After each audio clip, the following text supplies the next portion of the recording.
hundreds of good off-road workspaces for Isuzu. When choosing workspaces for Isuzu, good quality ones are quite important.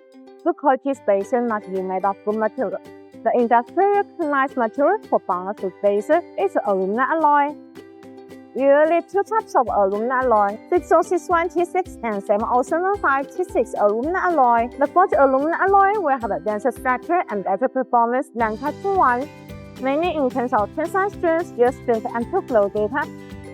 The advantage of choosing BONOSS Isuzu wheel spacers is that the hot anodizing process on the surface of the material, which better corrosion resistance and prevent rusting.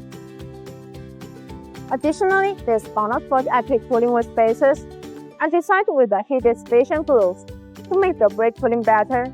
A brake speed occurs when the brakes heat up on the long hard application. In this case, BONOSS active cooling Isuzu wheel spacers send air into the rotors to keep the temperature down. They come with active cooling grooves, which allow the external cold air to flow continuously inside the wheel spacer when rotating.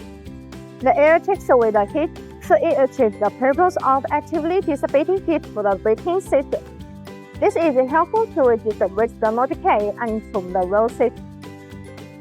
Installing these BONOSS active cooling wheel spacers helps increase the heat dissipation of the brake system, reducing brake fade while providing the functions of traditional wheel spacers. That's all for today's video. If you want to get these BONOSS wheel spacers, please see the link below. See you next time. Bye bye!